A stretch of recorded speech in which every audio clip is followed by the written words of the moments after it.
தமிழ் சொந்தங்களுக்கு வணக்கம். நம்மளோட தமிழ்நாட்டு முதலமைச்சரான விஜய் அவர்கள் ஆட்சிக்கு வரக்கூடாது அப்படின்றதுக்காக திமுக நிறைய தடுக்க நினைச்சாங்க அப்படின்னு உண்மையை போட்டு உடைச்சிருக்காரு ஒரு மனுஷன். அது என்ன சம்பவம் அப்படின்றதையும் நம்ம ஆளுநர் இருக்கார் இல்லையா, அவர் ஒரு அயோக்கியன், படு மோசமான ஆள் அப்படின்னு வைகோ அவர்கள் விமர்சிச்சிருக்காரு. அதற்கு என்ன காரணம் அப்படின்றதையும், நானா துரைந்தர், நீ துரைந்தர் ஆகாம இருந்துக்கோ அப்படின்ற மாதிரி பிரேமலதா விஜயகாந்த் அவர்கள் கொஞ்சம் கண்டனமா சொல்லியிருக்காங்க. அது யாருக்கு என்ன சம்பவம் அப்படின்றதையும், நம்மளுடைய காவல்துறை பயங்கர ஃபயரா ஒர்க் பண்றாங்க அப்படின்றதுக்கு நிறைய இன்சிடென்ட்ஸ் நடந்துட்டு இருக்கு. அது என்னன்றதையும் ஆதவ அர்ஜுனா சொல்லியிருக்காரு. அதிமுகவுக்கு அரசியலும் தெரியாது, விளையாட்டும் தெரியாது, அவங்களாம் ஒரு மேட்ரே இல்லை போஸ் அப்படின்ற மாதிரி கலாய்ச்சி விட்டுருக்காரு.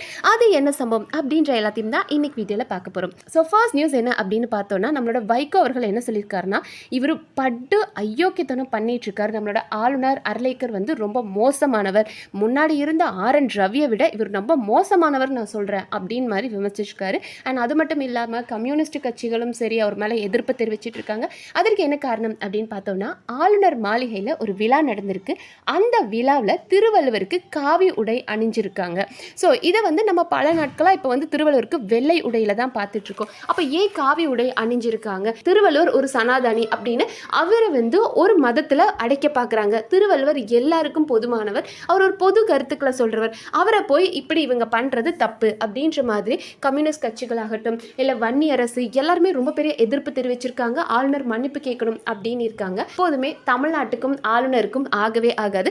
அந்த மாதிரி தான் இப்போ புதுசாக இந்த பஞ்சாயத்து கிரியேட் ஆயிருக்கு. இதுக்கு ஆளுநர் என்ன சொல்றார் அப்படின்றத பார்ப்போம். அண்ட் அடுத்த இன்சிடென்ட் என்ன அப்படின்னு பார்த்தோம்னா, பேரம் பேசுறதுக்கோ பதவிக்காகவோ சோஃபாக்காகவோ ஆசைப்படுறவங்க தேமுதிக காரங்க கிடையாது.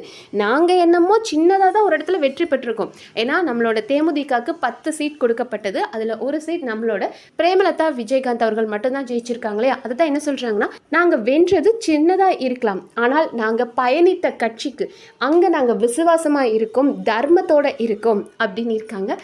மேடம், என்னமோ விசுவாசம் தர்மம் அப்படின்னு சொன்னீங்களே, ஆனால் உங்கள் கணவருக்கே நீங்கள் திமுகவில் சேர்ந்தது பிடிக்கல, நீங்கள் திமுக கூட சேர்ந்ததுக்கப்புறம் உங்களோட கட்சி கொடியை கொண்டு போய் உங்கள் ஆஃபீஸில் ஏற்றும் போது அங்கேருந்து விழுந்தது அந்த மனுஷனோட ஆத்மாவே இதை மன்னிக்காது. பயங்கரமாக எல்லாரும் விஜயகாந்த் அவர்களை திட்டி தீர்த்தாங்க.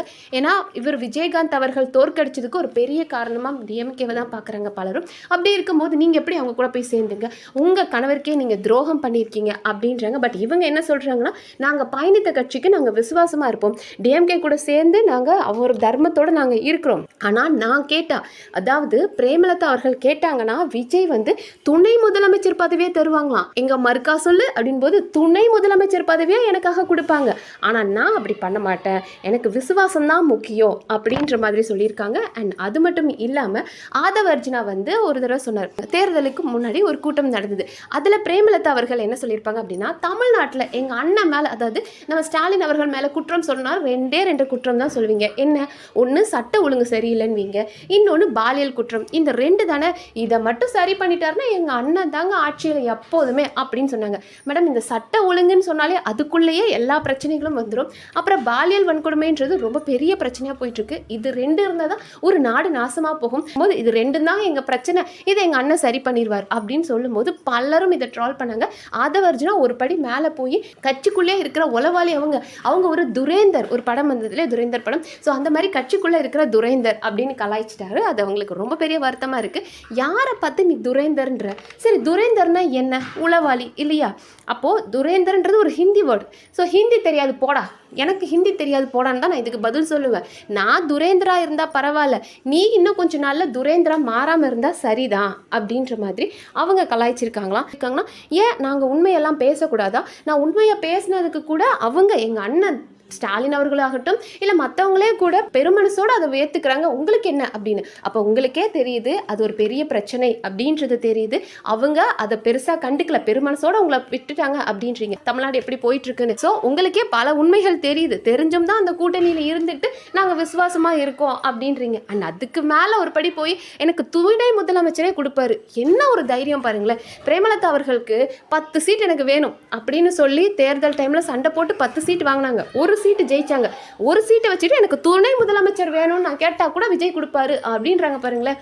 வா வரவா மேடம், உங்களை மாதிரி ஒரு தைரியம் தான் மேடம் எங்களுக்கு வேணும் அப்படின்னு பலரும் அவங்கள பாராட்டிட்டு வராங்களாம். அண்ட் அடுத்த நம்மளோட ஆதவ அர்ஜுனா. ஸோ அவர் என்ன சொல்லியிருக்காரு அப்படின்னா, கேரளா பார்டருக்குள்ளே போகும்போது நம்ம டிரைவருங்க எல்லாருமே வந்து அப்படியே ரூல்ஸை பயங்கரமாக ஃபாலோ பண்ணுறாங்க. சீட் பெல்ட்டை போடுறாங்க, ஸ்பீட் லிமிட் 80க்கு மேலே போகிறது கிடையாது. ஆனால் இங்கே தமிழ்நாட்டுக்குள்ளே வந்துட்டால் மட்டும் என்ன வேணாலும் பண்ணுறாங்க, ஸ்பீட் அப்படி போகுது, பெல்ட் போட மாட்டுறாங்க. இதனால் 18,000 குடும்பங்கள் பாதிக்கப்படுது. ஏன்னா இங்கே தான் ஆக்சிடென்ட்ஸ் நிறையா நடக்குது. அங்கேனா ஃபைன் போடுவாங்க, கேரளா கவர்மெண்ட் பிடிப்பாங்கன்ற பயத்தில் ஓட்டுறாங்க. இங்கே நம்ம இன்னும் ஸ்ட்ரிக்டாக இருக்கணும் அப்படின்னு இருக்காங்க. உண்மைதான். ஏன்னா ரொம்ப அதிவேகமாக போகிறாங்க, அதில் நிறைய ஆக்சிடென்ட்ஸ் நடக்குது. ஸோ அதை தடுக்கணும் அப்படின்னு சொன்னது ரொம்ப உண்மை. அதற்கு ஒரு பாராட்டு.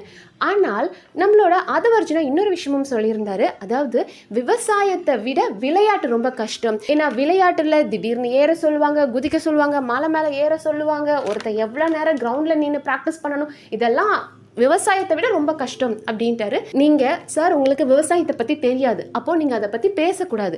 ஏன்னா பலரும் என்ன சொல்லிட்டு இருக்காங்கன்னா, சார் நீங்கள் ஒரு லாட்ரி குடும்பத்துலேருந்து வந்திருக்கீங்க, ஈஸியாக எல்லா மாநிலத்திலையும் லாட்ரி டிக்கெட் விற்று பெரிய ஆளாக இருக்கீங்க, உங்கள் குடும்பத்துக்கு இதை பற்றிலாம் தெரியாது, விவசாயம்னா என்ன அதோட அடிப்படை கூட உங்களுக்கு தெரியாது, வீட்டில் ஒரு மணி பிளான்ட் கூட நீங்களாம் வளர்த்துருக்க மாட்டீங்க, நீங்கள் விவசாயத்தை பற்றி பேசலாமா அப்படின்னு இருக்காங்க.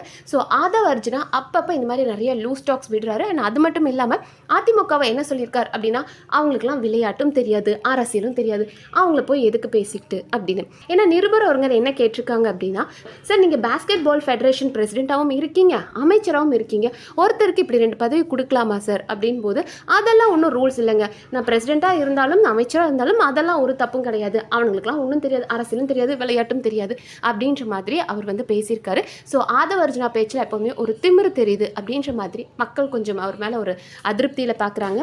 அண்ட் அடுத்ததான் நம்மளோட வைகோ அவர்களோட மகனான துரை வைகோ என்ன சொல்லியிருக்கார் அப்படின்னா, இன்னைக்கு இருக்கிற ஆட்சி, தமிழ்நாட்டில் நடக்கிற இந்த ஆட்சி அப்படின்றது ஜாதி மதம் பணம் அப்படின்றது எல்லாத்தையும் தாண்டி ஒரு வெற்றி கிடைச்சிருக்கு. ஏன்னா இத்தனை வருடங்கள் நம்ம பார்த்துருப்போம், திராவிட கட்சிகளோட ஆட்சியை பார்த்துருப்போம்.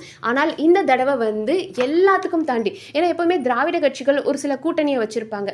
அதாவது நம்மளோட கம்யூனிஸ்ட் கட்சியோட கூட்டணி, அப்புறம் முஸ்லீம் லீக்கோட கூட்டணி, அப்புறம் விசிகா. ஸோ இதெல்லாம் என்ன அப்படின்னா, நாங்கள் சிறுபான்மையோட கூட்டணி வச்சுருக்கோம் அப்படின்னு சொல்லி அதை வச்சு ஒரு அரசியல் பண்ணுவாங்க, இல்லைனா பணம் கொடுப்பாங்க. பட் இது எல்லாத்தையும் உடைச்சி விஜய் அவர்கள் ஒரு புது சரித்திரம் படைச்சிருக்கார். அதை வந்து நம்மளோட துரை வைகோ எப்படி சொல்கிறாருன்னா, அது நான் விஜய்ன்றதுக்காக சொல்லலை, இப்படி ஒரு புது மாற்றம் அப்படின்றது பாராட்டுக்குரியது அப்படின்னு மாதிரி ரொம்ப பாராட்டியிருக்காரு.